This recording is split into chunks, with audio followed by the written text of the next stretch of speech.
There it is. There's a record button. We're recording. What's up, everybody? Hey, it's the Broadcast Braddahs. I'm Justin Faisongo. This is Jonah Holova, and welcome to an episode. We have a very special guest today, and we are tying together How far is he away? 5,500 miles away. It's pretty far. He's our first international guest. Yeah, we've had some international guests that traveled to California to us, to talk with us at the table. But today we're taking a trip across the Pacific. Yep, which is super exciting. First off, let's thank Margin for the Broadcast Braddahs hats. And if you want a hat or want to check availability of a hat, email myself at it's justin@broadcastbraddahs.com or email Joe at broadcastbraddahs.com. We'll be more than happy to help you out get a hat. I have flat rate UPS boxes available. We can pack them, ship them, and I'll work with you on the shipping and all that fun stuff. So thank you, Frank and Margin, for sending us hats to support the channel. Appreciate it. Help us share the stoke. Share the stoke. Okay, so we're gonna get right to it here. Calling in from 5,500 miles away is somebody that's super important to the sport. Especially growing the sport where he's at, and the premier paddler out of Japan, Kenzo Kaneko. Welcome for the second time, even though no one needs to really know. Even though now they know. I know, but I'll say it. Yeah. We started this episode, and I forgot to confirm the recording cue, and we talked for about 20 minutes and didn't record any of it. I'm sorry. No worries. Thank you guys for having me again. Like you said, Kenny, I think that's par for the course for the Broadcast Braddahs. You know, we do our best, and we're trying to do it, low budget and all that fun stuff. So, kind of wrap our head around what we're doing here. This conversation is coming to us primarily because Joe and I and a couple of people from our canoe club had talked about coming to Japan to see a race and participate in a race, or even broadcast a race at some point in time. And this was one that fell on us a few months back. A couple of paddlers that paddle for me, Tim Ono and Hisano Sato Tazen, have planned it. They are coming out to race in the 2024 VAA Japan National Championships. And Joe is on the fence with that. So, I know there's been some conversations with you guys back and forth. And so, 1 more week, we'll confirm. 1 more week. Yeah. But really, really stoked for you to join us today. Kenny, I know it's you're a long ways away from us and a day ahead. Mm-hmm. And so we're thankful for your time. And so appreciate you being here with us today. Yeah, thank you guys for having me. Second time around, it allowed me to put a hat on because you guys both had hats on. So. Oh yeah, I only wear a hat because I'm bald and I just get this glare off the top of my head that no one likes. That's what happens. Yeah. So Kenny, you have a paddle shop there in Japan. Yeah. And it is a full. You have stand-up paddleboard, outrigger canoe.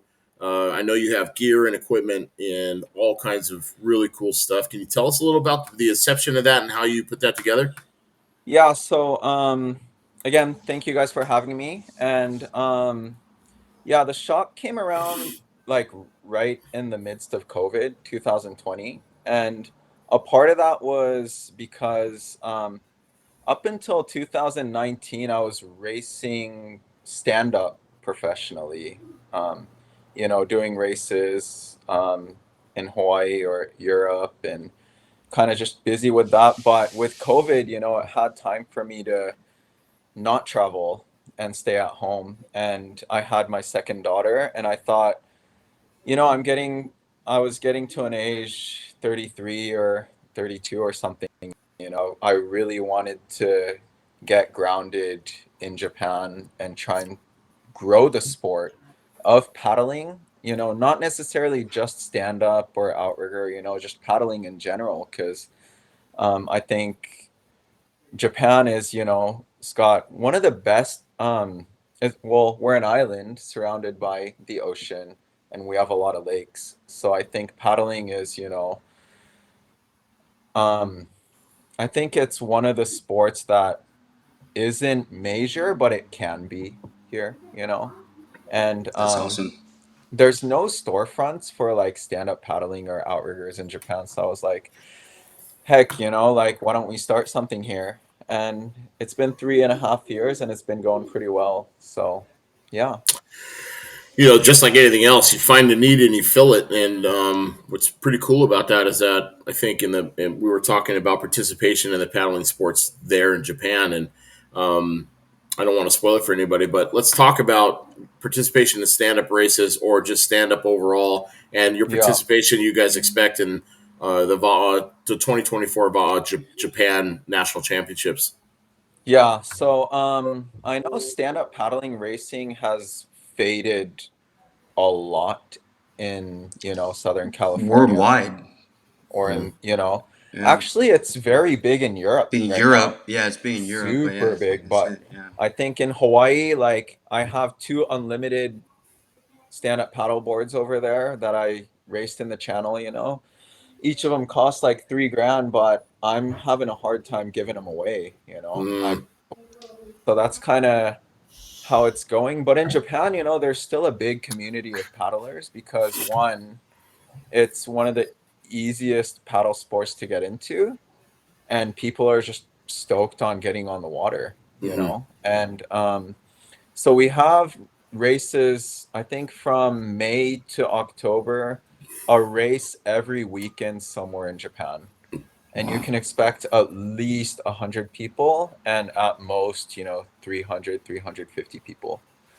So, So while we're talking about it, can we talk about your line of boards and paddles that you have? yeah, so I started Kokua along with Paddler, the shop, and the story behind the name Paddler is very explanatory. I didn't want it to be like a stand-up paddle shop or like a canoe shop. Yeah, you don't I want to wanted to cubbyhole yourselves. Yep. I wanted to be somewhere that anyone that's interested in paddler or becoming a paddler can just come to, and we can guide you through it. Whether they want to paddle stand-up or outrigger or six-man or join a club somewhere.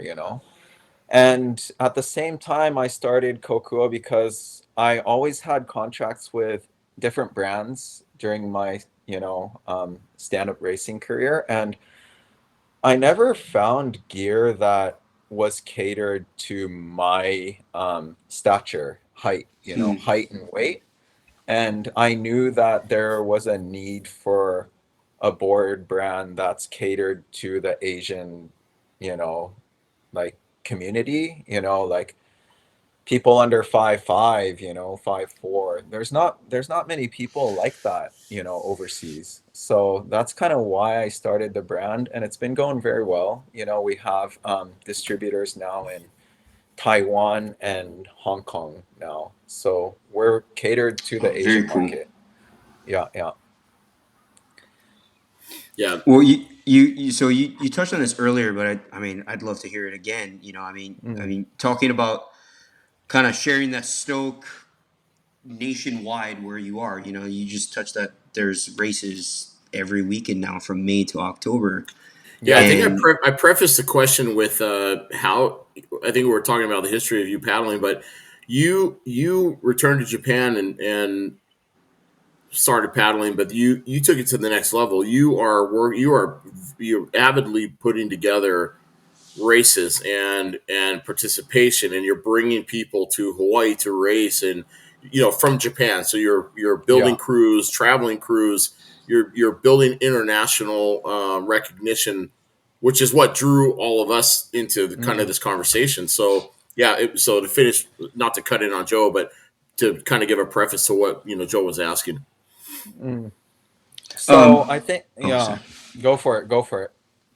Well, yeah, you were talking about, we wanted to kind of tap into or kind of have you touch on, you know, your roots, but how you brought in, the Japanese traditions, but Mm. also the Hawaiian influence on it. You know, like from what I've seen, you know, you guys, I forget what was the first. Was it Shonan Outrigger? Was that one of the first Hmm. teams, big Yeah, teams in Japan? yeah, they're the Yeah, biggest red club. and Yeah, okay. Are they? Would you yeah, say they're one of like the first teams? yeah. They're the I think Okay. they're the first club. Yeah, in Japan. Okay. Yeah, I remember I have memories of them just, you know, us and, you know, I used to paddle with San Francisco Outrigger and we used to Mm, battle with you guys going across the channel. And okay. and it even just kind of, you know, saying hi afterwards, you know, and as someone, you know, growing up in Hawaii, you know, surrounded by Japanese tourism, you know, like Yeah, I see the connection there, but I'd love for you to elaborate on that. yeah. So it's kind of a very wide question. Um, Yeah. but I Yeah, it's a think loaded one. Actually, yeah. oh yeah, go ahead, go ahead. Yeah, If you, go ahead. I mean, I can keep talking for days, but if you want to, you know, narrow it down a little bit, then maybe because Well, yeah, okay, so yeah, we can narrow it down a little bit. I know your father Kenzo paddled with Newport Outrigger here, yeah, and that's before you started paddling, and he paddled under Uncle Thomas Kalama, Uncle Tubby, as everybody knows him, who has passed away. I paddled for Uncle Tubby and coached under Uncle Tubby, and then ended up running Newport Outrigger. So the story about your father and you, I know through paddlers that are paddle for me still. So Tim Ono is one that paddled with your dad, mm-hmm. Uncle Bert, and a whole bunch Mm, of guys that have been around a long time that paddle that still paddle for us or paddle for me, and I'm fortunate enough to know them and hear their stories. I know your father has taken a lot of Hawaiiana into Japan, and you have since Japan is a culture that embraces that culture. Obviously, there's a yeah, lot of yeah. tourism back and forth and things like that. So I don't know if I narrowed that down enough, but I No, was just no. kind I of mean, plugging a so little bit. I think you know, just you know, kind of the background was my dad paddled at Newport Outrigger when we lived in Irvine. We lived there for 10 years until I was, I think, a senior in high school. But he got really into it, I think, for the last 4 or 5 years that we were there. And I think his introduction was had, you know, like the cultural aspect to it. And when we moved back to Japan, Hokulea came to Japan, and he kind of got involved, you know, with taking care of, you know, the crew and stuff when they got into What Japan. year was that? I think 2009. It Oh, okay. was, yeah, it was, I think it was their first voyage to Japan. And he kind of, because he, so I think a lot of people in Japan get, you know, don't have a connection with the outside world because, as you know, like Japanese people are not very proficient in English, right? Like you would see tourists in Japan that just can't communicate, you know?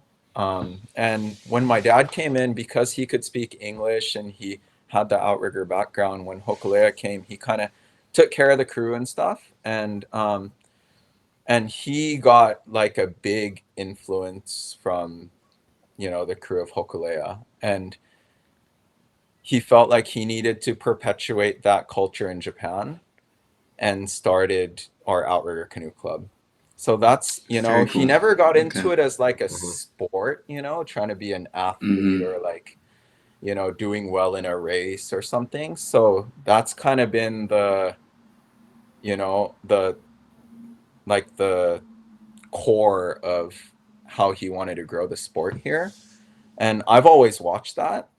So even though I am an athlete, there is still a part of me that tries to do it the traditional way when we go Mhm. out on the water and stuff, you know. And I think now our club does a lot of, you know, the Hawaiian chants, you know, in the morning sessions, and we do a pule every time we go out on practice. And I know a lot of clubs, you know, when you start paddling, you go like paddles up, hit, but we still say like homa kakao, you know, even like Yeah. before, still do that, you know. Right. And And when I was young, I kind of felt embarrassed about it when we Mm-hmm. would go to Hawaii for Molokai Hawaiian stuff because nobody's doing it. Mm-mm. Nobody, like, we were at the start of our first Molokai Hoi, and like, nobody's doing any of that. But our little Japanese crew is doing Eala A, like, at Haleolono. And I was out back then when I was like early 20s, I was embarrassed, but now it's like I think it's pretty cool. Yeah. Oh, that's And respect. I mean, I yeah, I think that is, and we do that because I think the Japanese culture is very similar to the traditional Hawaiian culture, respect for nature. Our shrines are all connected to the ocean, the mountain, and nature. mm-hmm. And I think that's why everyone's really drawn to that cultural aspect. So Mm-hmm. you'll see a lot of paddlers join paddling because they love the Hawaiian culture. They love hula and stuff. It's not like they not many people do it because it's a sport. Um, Mm-hmm. but I think with Va Japan, we're growing it as a sport. So I think it's really important to have both sides. Yeah. Yeah, it seems like you definitely have that, kind of shifting gears to the VA Japan National Championships. I know that, even before the race, the night before, there's a big paina, right? Like, Yeah. I was talking to Hisano, and I mean, even just things like that, right? That Yeah. keeps traditions alive, and the fact that you're finding the balance between competition and tradition. It's Yeah. uh, it's it's very refreshing to hear. And Um, I think that's super important because for community building. And I think I paddle because I want to meet people like me, or yeah, just for the connection. And I think that's what paddling is all about, and that's what outrigger canoe paddling is all about. And we have that. It's hard to think, like in stand up there would never be a pre-race dinner where all the athletes get together, drink No. beers, and eat. It's like Yep. yeah. it's a sport. But I think in outrigger you can do that. Well, and it's also an individual sport too, right? Stand up paddling is, Exactly. Yeah. Exactly. and I mean, you could But say even canoe this, paddling is too, but it's at its essence, it's a team sport, right? It's a Exactly. voyage. So Exactly. but even this race, you guys are going to have a paina before a one man Mm-hmm. race or whatever else, and it is an individual race. I think it's just, I mean, it's just respect to the culture, right? And I think that it's interesting that I've been told that your dad had just done some voyaging with Uncle Kimakeo, Yeah. and I was super stoked about that because Uncle Kimakeo's raced for me in my with I have a Kupuna crew that I put together. He's raced with us for a number of years, and he's a really cool guy. When I heard that, I was like, oh man! And I know he travels through Southeast Asia a lot, and he travel through Yeah. Japan and doing all over the stuff, all over the place. But that's he's a special guy, and he's it's pretty cool to hear that he's involved with you guys that way. Yeah, so he basically has guided my dad through all this, Hmm. the cultural aspect and the voyaging and seafaring culture and stuff. Hmm. And they just finished a voyage they called Ehoi Pumeke Aloha, which means like paddle for Mother Earth. Hmm. And they did a peace voyage from Hiroshima to Nagasaki, Hmm. the atomic bomb sites in both places, because it is connected by the water. And I think that is very important.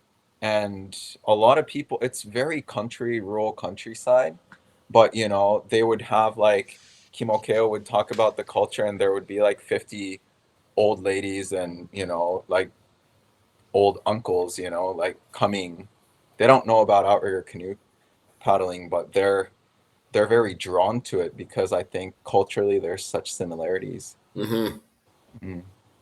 Well, that's really yeah, I cool. mean that's amazing. Yeah, it's so Yeah, cool. yeah. Do you know any? Are there any Hawaiians out in Japan that you know of that live there? There's a lot of people from Hawaii and Japan, Really? Okay. especially like Okinawa and stuff, you know. I don't think there's many like How about Samoans? They probably eat all your fish, so you don't want them around anyways. no, they're probably here for rugby, you Yeah, know, probably. Yeah, Okay. because yeah. Yeah. rugby's big here. Yeah, yeah. Get them Okay. off the But island as fast as possible. Yeah. That's good yeah, to know. but Okay. yeah. So the VOD national championships, the Hmm. Japanese national championships. Again, I'm still kind of on the fence about coming. I hope May 1st. Yeah. That's when I'm going to decide. But so we were chatting. So you mentioned that it's about a 2 hour train ride, like bullet train ride from Tokyo Yeah. to Shimoda, right? To Shimoda. Shimoda, yeah. Shimoda. Okay. And where is that? Where you live? Where do you No, live? I live, an hour from Tokyo in a Okay. place called Hayama, which is close Hayama. Okay. to the closest like place that people would know about is Kamakura. Kamakura is kind of Okay. like a very tourist spot, ocean, surf town kind of thing, you know. Okay. And I'm on like 5 miles from there. But Okay. so where we're running the race is an area called Minami Izu. And if you look at the map, it's much further south than where we are in Hayama. Hmm. And the ocean is, I think I'm very drawn to the ocean there. It's like big ocean, you know. Nice. Even on Oh, okay. Got swell and. Hmm. there's a lot. It's kind of like Hawaii where the water's heavy, you know, Mm-hmm. like and when I paddle at home here, it's like every stroke is light, but the water is heavy even on flat days over there. So I think to show the sport of outrigger to the paddling community in Japan, it's like the perfect place to have the race because you could never have a SUP race there because the current is too fast, you Oh, Too know. much. interesting. Yeah. Okay. Hmm. Even when it's flat, the current would run like 4 knots, you know. Whoa, Okay. So, that's big. yeah. So with it being the your guys' big OC1 race, kind of it's Hmm. the end of the grand finale, right? If you will, Yeah. would you say that this course is the most challenging for Japanese waters as far as your race courses? Yeah, it's definitely the most challenging water that you can get, you know? Like last year, the day before the race, it was like the wind blew maybe like 20 to 25 and, Okay. we had Kai Chong here with his wife Hoku and we did a downwind run and it was epic, you know? He couldn't Yeah. believe that the run was that good, Hmm. you know? So, the waters can get very rough, but hopefully on race day it's relatively calm, because the skill level of paddlers here, I think, half of them would not be able to finish. Yeah. And Yeah. as a race organizer, right? You have to think about these things, right? Because Yeah, aren't so you part of the committee that's organizing no, too? I'm the race director. So every Oh, you're the time I race have director. the Jeez. so when I'm racing, it's usually, out and back, On the way back, I'm like counting people, Oh my like goodness. Yeah. or like Yeah. I'm Yeah. looking out for people, because I'm like shit, hopefully no one's, getting lost. And we there's a point where we go around which is kind of like, like Makapu Hmm. over there where it can get very rough. Nice. So Okay. um there's always going to be something to catch, but hopefully it's not too big. That's kind of my thing. Yeah. It also sounds like it's definitely. So how far is the race? So So it's kilometers. I'm gonna try to do the kilometer we're to miles planning on conversion. I can map like it. 20 kilometers. So So I that's think like what, like 12, 15 13 miles miles? or 13 15 miles miles? maybe. Yeah. Okay. Okay. So we don't want to make it too long because, I Mm-hmm. don't think we're Yeah. there yet. But that's the Yeah. perfect distance for, international travelers coming in too, right? Yeah. Yeah, To Yeah. come all that way and it's not a um huge race. It's a normal race and a normal. I mean, length for what we train for, but it's a really yeah. really cool format. And I was telling Joe earlier. I'd love to have some video clips I can edit in to look at, because Yeah. you guys have really, really beautiful backdrops of what you're having. Oh, yeah. The coastline is gorgeous, man. That race Yeah. is just amazing. It's amazing. So the coastline in Minami Izu, where we run the race, is very beautiful, especially out from the ocean, to land. The Right, backdrops is like, it's very close. It looks like an island, like Right. cliffs Wow. and Yeah. big rocks and big rock outcroppings, really nice, Yeah. like tight turns on the canoes. It's really cool looking. Yeah. exactly. So I think if you want to, plan a trip to Tokyo, because the dollar is so strong right now, it's like everything you do here is like 50% off Right. what it would normally be, So if you Yeah. want to plan a trip, I think this is a race that would be awesome to do, and Yep. we usually so when we do this, we make sure that we try and get boats for people, but as you know, OC1 paddling isn't as big as it is in California, so the boat situation can get difficult, but with the help of, the Outrigger Zone distribution that we've taken on since last year, it's been a little bit easier, Yeah. to do. Yeah. Thank you for landing me a canoe for the race. So appreciate Just in it. case. Yeah. Yeah. Maybe Well, if and you come, bring the guy that's letting you borrow the canoe one of your hats or something. Absolutely. Well, I'll bring more than So- that. Yeah. I'm actually Yeah, I'm okay. actually sending with Tim and Hisano, I think a half a dozen Broadcast Braddahs hats, and I don't know how many Wow. people in Japan actually listen to the channel, but I just told them, I go, take them with you, and Yeah. give them out to the guys and whatnot, so They would be we stoked.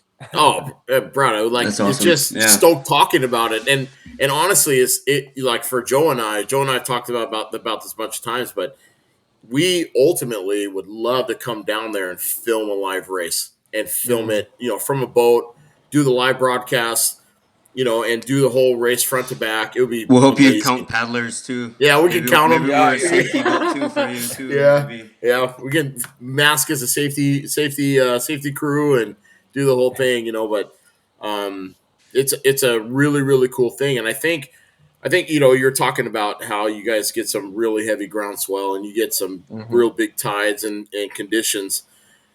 The part of the international racing scene that's really cool is that there's a lot of that out there in the world that, we look at Tahiti, we look at Hawaii, and we see all those things.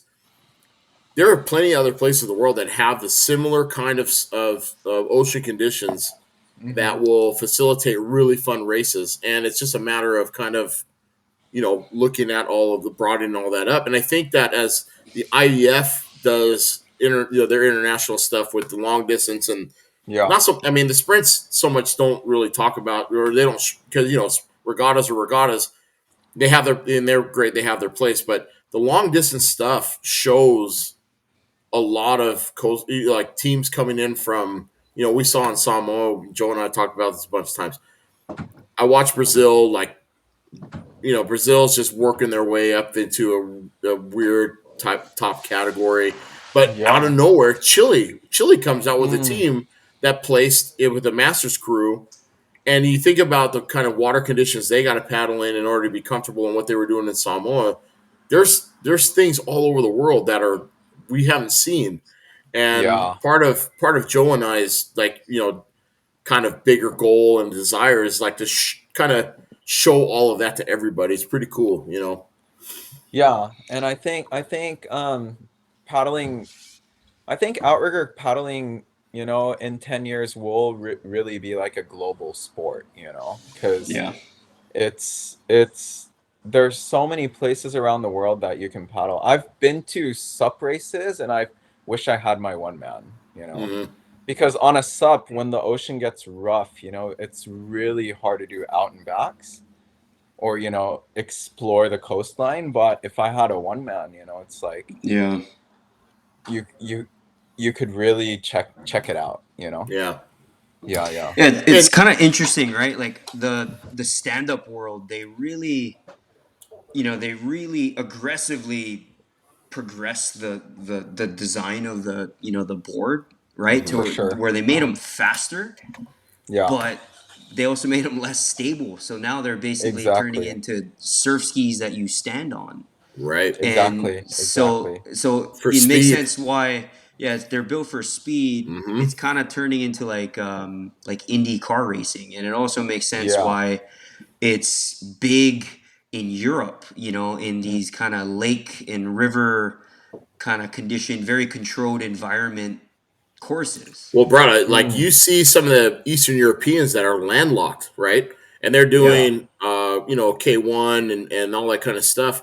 They translate into the canoe really well. And Yeah. so I think you Well, see because they go this. way faster in the canoe. Well, Mm, but I mean, but you see this kind of like transition of a lot of people looking at a lot of different things, opportunities, right, for themselves. And there is, I mean, even landlocked countries that are performing with, as long as they have a lake, right? They yeah. Hmm. can they can Well, that's train, what Kenny was touching on earlier, right? Like a lot of the stand-up crowd is jumping on OC1s.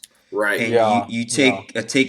take a place like Japan that is surrounded by coastline, but with a good amount of lakes in between. It's taking off.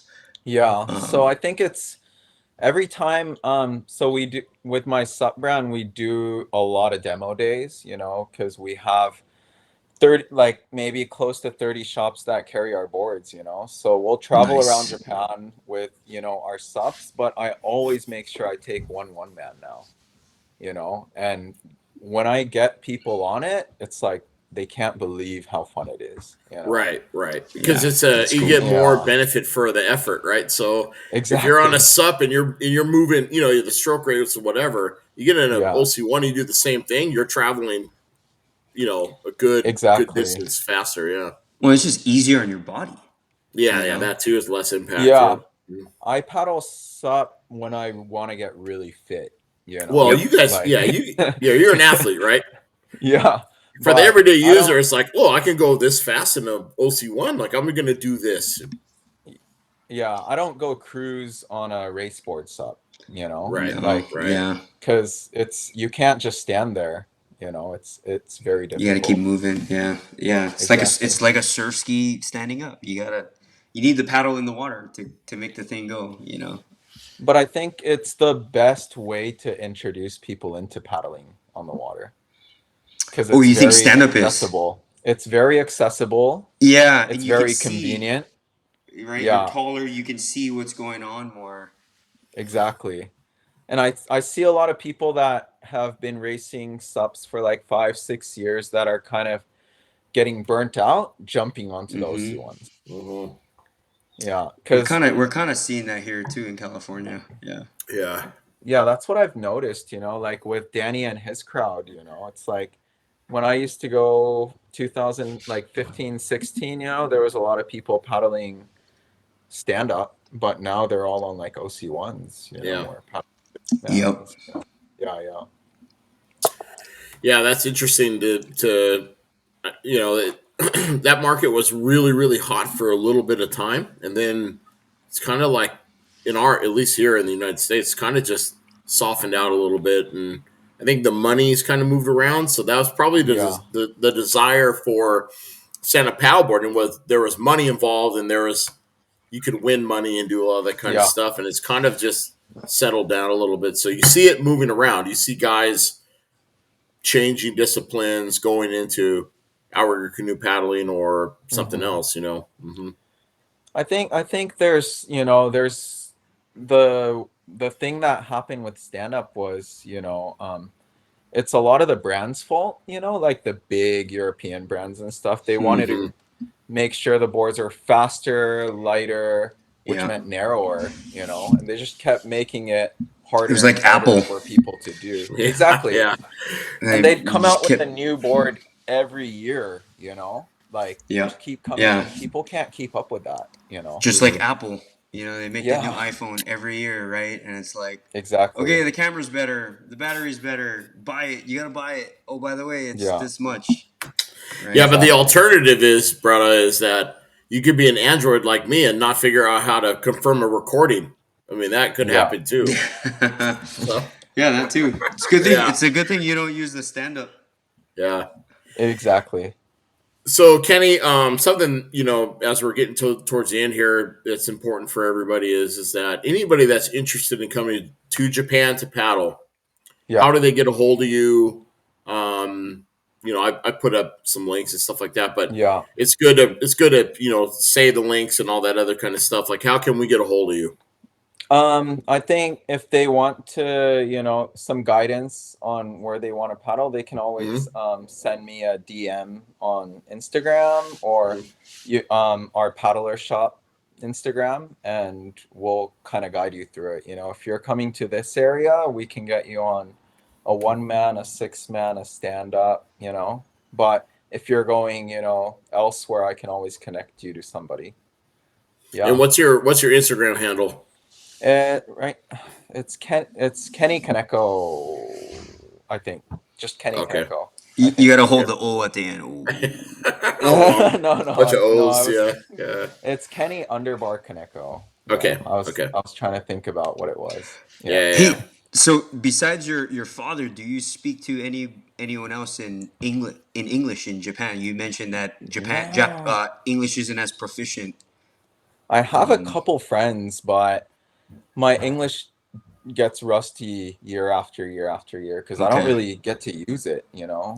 Yeah. When I was racing stand up, Right, your English is really good. Oh, really? Yeah, I think so, man. There are times when I'm talking to Uncle Kimukeo and I'm like, "What did you say?" Like he's just broken up all over the place, pidgin. But yeah, no, your English is great. Yeah. Yeah. Thank you. Yeah. When it sounds like this is. It sounds like this is good practice for you because you're heading. You said you're heading to Hawaii, right, on Saturday for the solo. Yes. And so of course, a lot of English there, or kind of broken English there, but you've been around it enough. Yeah. There's five guys going from Japan or 6 guys, including me, coming from Japan. Really? No way. And I think I gotta translate for everybody. That's okay. But they're gonna go and they're gonna go and cross the Kaiwi. Yeah, they're crossing the Kaiwi. We've got, I think, 3 guys in their 20s. That's awesome. Congratulations, Kenny. That's amazing. Yeah. So I've had, it's awesome to get them out to see the world, because then, they can take it back to their clubs or their friends, and, the circle gets bigger and bigger, and that's what it's, I think, all about, right? Yeah. So. Yeah, I know you train them hard because I'm thinking back to one of my solo crossings. His name's escaping me, but China Walls. It was right at China. It was like mile 30. The race is 32 miles. Yeah. And there's no waves. You can't ride. And there was no wave coming at China Walls. So I had no help. And I just see this Japanese Braddahs just going right by me on like a green. I think he was on like a kahekai or something like that. And he just like walks by me. I'm like brain damaged. I'm like, I think I trained for 30 miles of the 30. How is this happening? Right when you hit the point, it's just upwind. Yeah. And I just see this is just relentless Japanese guy, just young guy, just going right by me. I look at him like, oh, you know what, Brad, you deserve it. Like, good for you, man. I think he's doing it again. I wish I knew who that was. Okay. I think he's gonna do it again. I think his name is Yuta, but I think this year. Right on. Well, shout out to Yuta if that's you, man. Like, yeah, that's like, right. The way he passed me, I was like, man, brain damage. You gotta give respect where it's due, Bretta. You gotta do it. I want to say that was like 20. I don't know, 17, 18 maybe or something like that. I forget. It must have been him because he would have been the only one doing it. At that time, yeah, at that time. But when it gets to that upwind, that's kind of our conditions that we train in, Yeah. You train in heavy water, yeah. No, where we live, like, can get heavy, but a lot of times it's like straight offshore. Oh, okay. So sucks going any direct. It's straight offshore, like 20 miles per hour. Oh, man. I used to train in the bay. This is back when I used to train in the bay, so I didn't have any excuses. I trained in a lot of upwind, but the way he just dropped me going upwind was like, oh. That would be like the worst Santa Ana conditions on a loop day, Joe. That's what he's mm, saying. yeah. Just heavy Yeah. offshore, Oh yeah. nasty. Yeah. Yeah. And Totally. it's cold, Hot. it's like, And it's cold. Yeah, yeah. you guys, Well, where you guys paddling is yeah. cold water, yeah?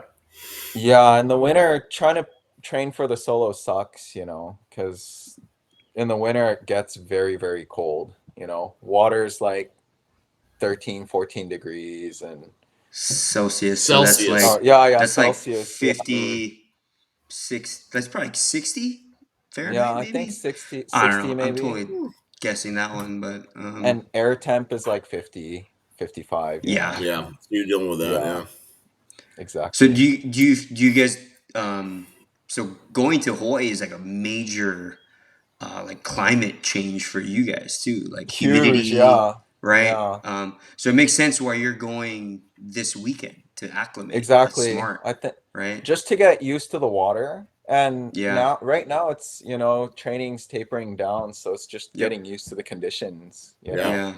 and the Do you heat. do that every year? Because you do pretty well for the solo Yeah. I consistently. How many times have you so crossed the Canadian Channel?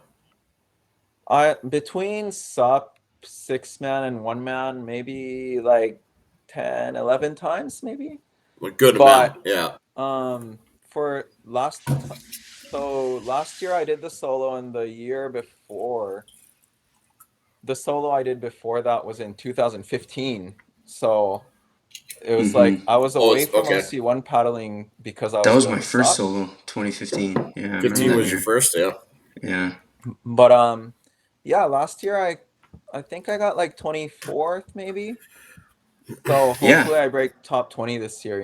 The field is so deep right now that, So deep. Yeah. The yeah, I kids, man, I'm was, telling you, the juniors, yeah, watch I out We for was, just saw them, him. man. We just saw him at Wild Buffalo here for the Catalina crossing, and they were dangerous, man. Dangerous yeah, kids. I Yeah. was paddling, I was racing Wyatt across the channel the whole time. Yeah, And when yeah. it got to the Yeah. upwind, I got him. But, Oh, it's, nice. Okay.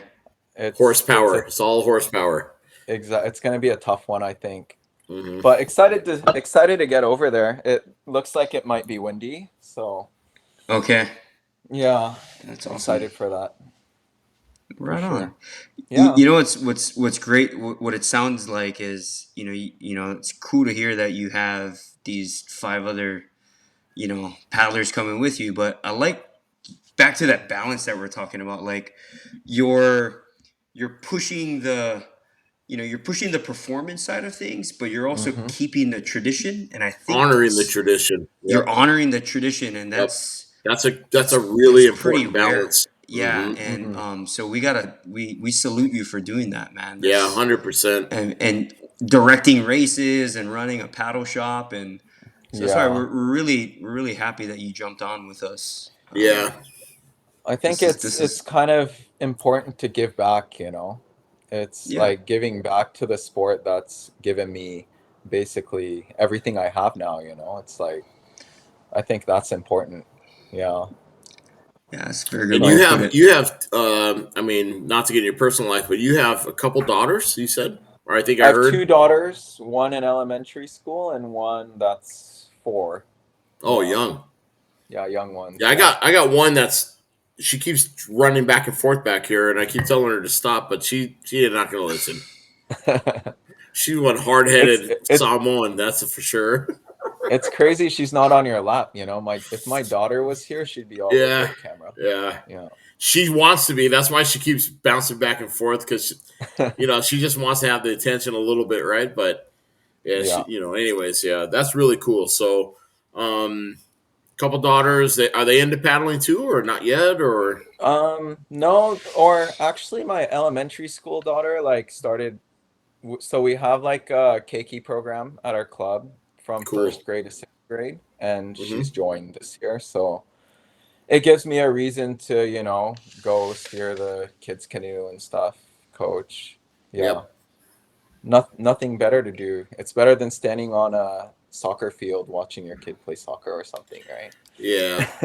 Yeah. Well, I Yeah. think that I mean, obviously, I know you played soccer, for a long time. I think at a pretty high Yeah. level as a young man, but Yeah. um, the paddling world and sharing especially like when you have guys, your dad's connected into a lot of guys that have a lot of right? So, it's like sharing that with the youth is super important, and I had my niece out on Sunday, and we took her out in a 6-man canoe, and having her, she's 4 years old, Wow. paddling with us, and she wasn't paddling, she's sitting in 5 just playing with the water and doing all her Yeah, stuff, yeah. but exposing, and then my daughter's 7 and getting her out there when we can, and I have a couple stepsons that are a little bit older and they love paddling and doing that kind of stuff. So it's just one of those things that you got to share, and if you Yeah. don't, it's gonna go away. It's a sad thing, but Exactly. it's the truth. Yeah. Yeah. And I think it, even when, the kids that are doing it now, when they get into high school, they go away from it, like hmm Yeah. it's like this We have it experience here. when We they're have it here young. because there's no money in it. There's no college scholarships in it.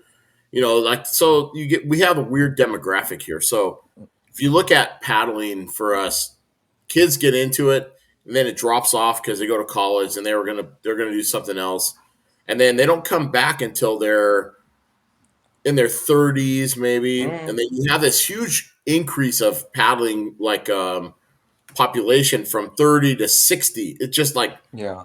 astronomically growing, and it's just Yeah. because they come back, but we have that pressure to make a living and have a family, and then provide and do that kind of stuff, and I think it's a it's more like 40 to 60. I feel like even you're Mm. 30 probably right. something You're probably there's not right. a lot of Yep. 30, Yep. 30 Because year olds life that gets Joe busy. Joe's at the end of that age bracket.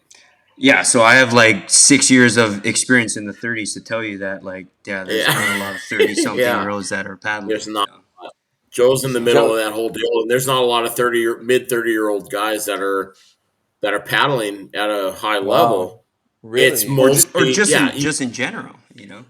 You Huh. get this big gap between 20 and 40ish, where there's no one there except But handful of Wow. people.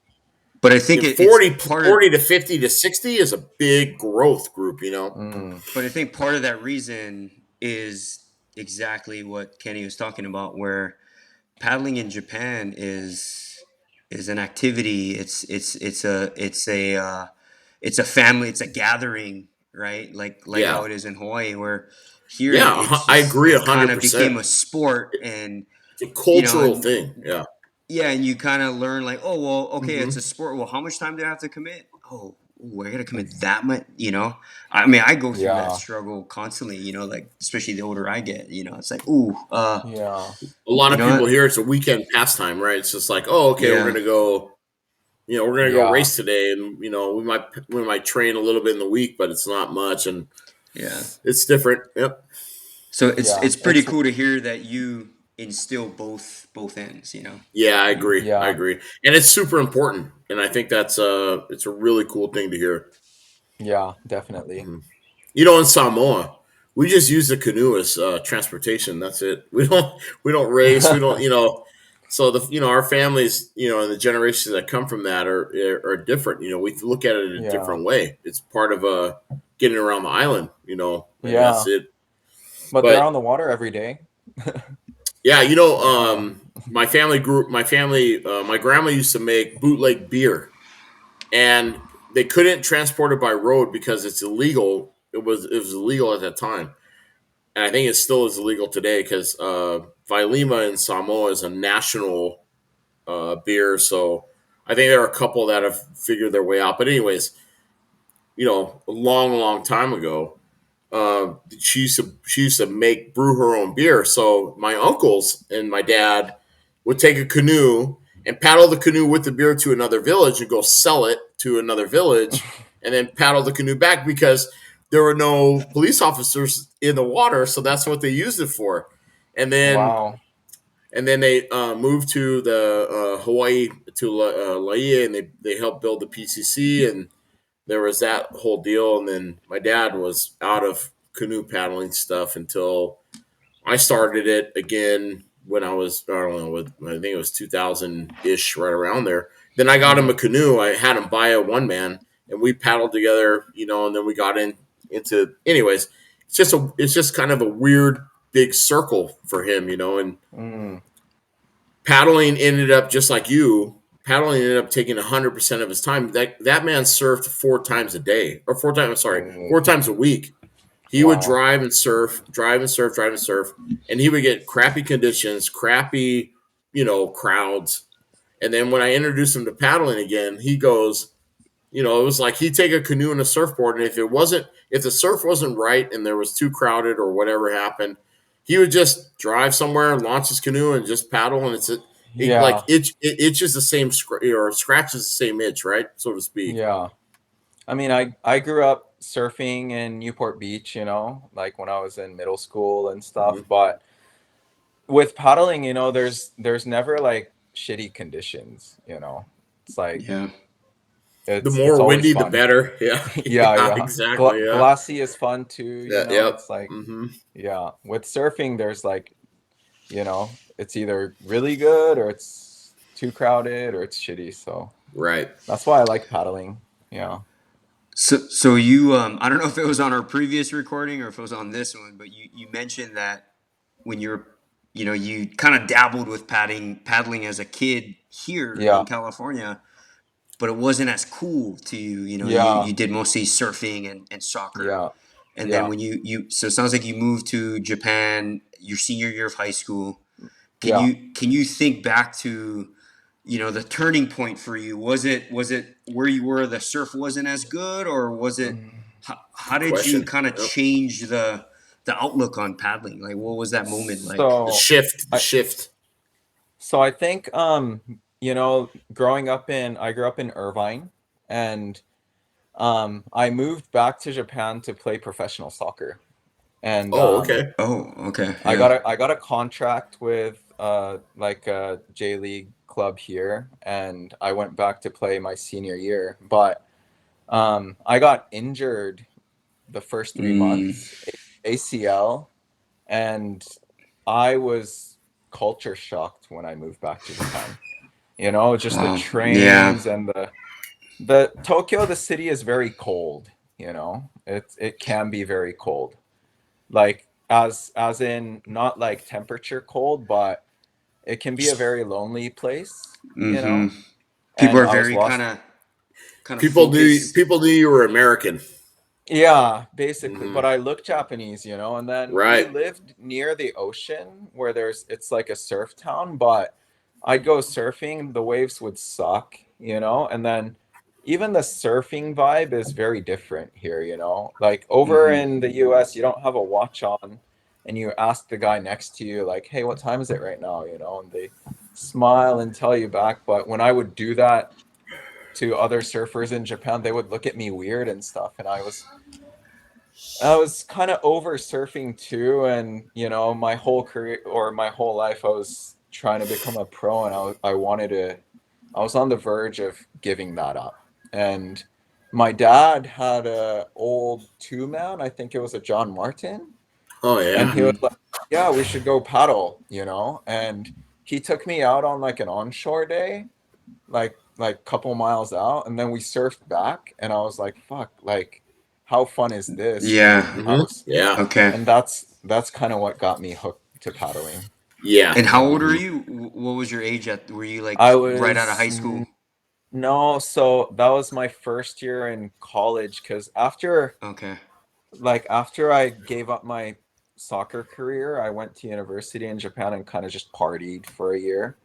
And I was like, kind of, what Took am a I doing break. with my life, Mm-hmm. kind of thing. And then I found paddling. So I think I was 19, maybe. Mm-hmm. Okay. And then that year, my dad took us to Kona. We actually paddled in a. So me and I mentioned in I think the last podcast, Alex Epling Yep. and Yeah. Yeah. one other friend I started paddling with. We paddled in a koa canoe at Kona with three guys from Newport Canoe Club. I don't remember them. It was like a father and a son, like a very kind of big, stocky son. And he like couldn't stop paddling maybe halfway through the race because of heat stroke. And it was like the worst experience racing. You Yeah. know, we're Yeah. like third Oh, I'll from find out who that is. last. Trust me, I'll tell you soon enough. Yeah, we were third from last, but the next day, but then at the party, you know, I saw everyone having fun, such a good time, and I was like, wow, it's not about like winning or losing, you know. This is Yeah. pretty awesome. But And then winning's pretty fun too, though. yeah, yeah, Yeah. but and then the next day there was the one man race, and then I would see guys like athletes paddling. I was like, wow, it's actually a sport, you know.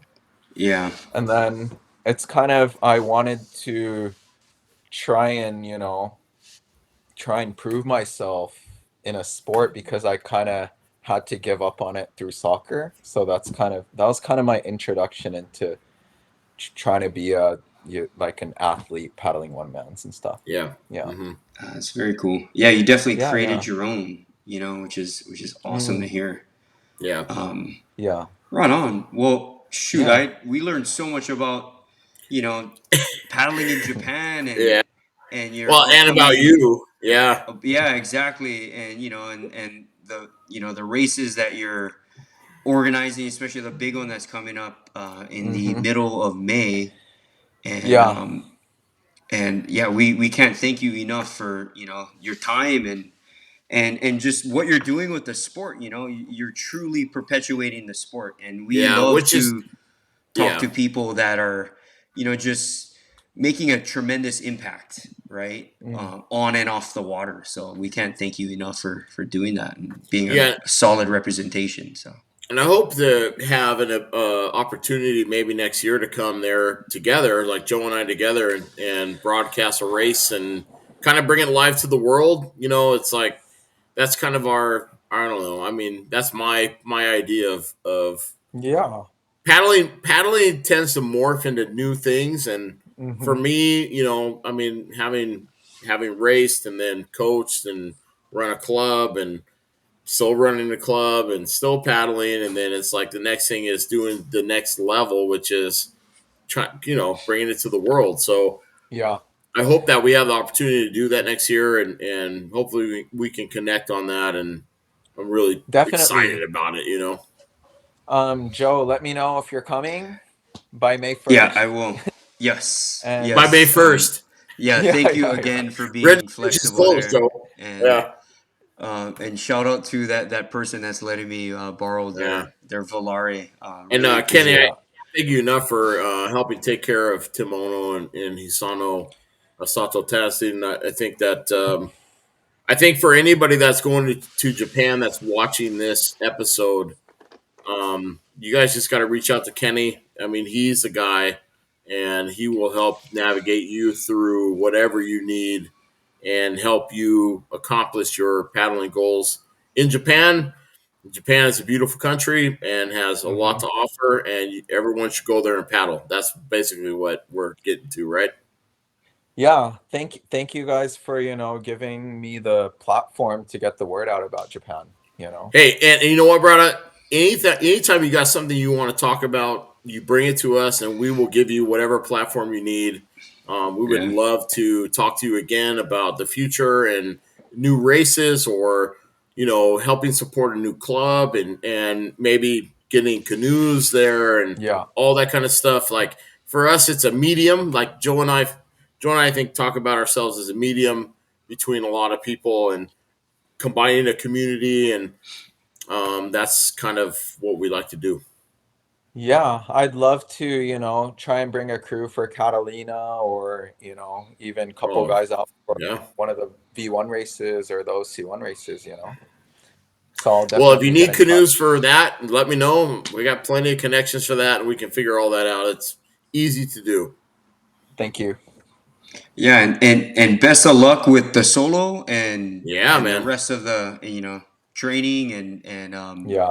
and organizing the big national championship. So Yeah. Yeah, and Stoked to thank you see you guys so finish top much. 20, brother. Stoked to see you finish top 20 in the solo. Hopefully Yeah. that's my goal for the year. Yeah. Yeah. that's awesome. That's a Yeah, good we hope you goal. get it. There's a Yeah, big yeah. field there's a big field going this year.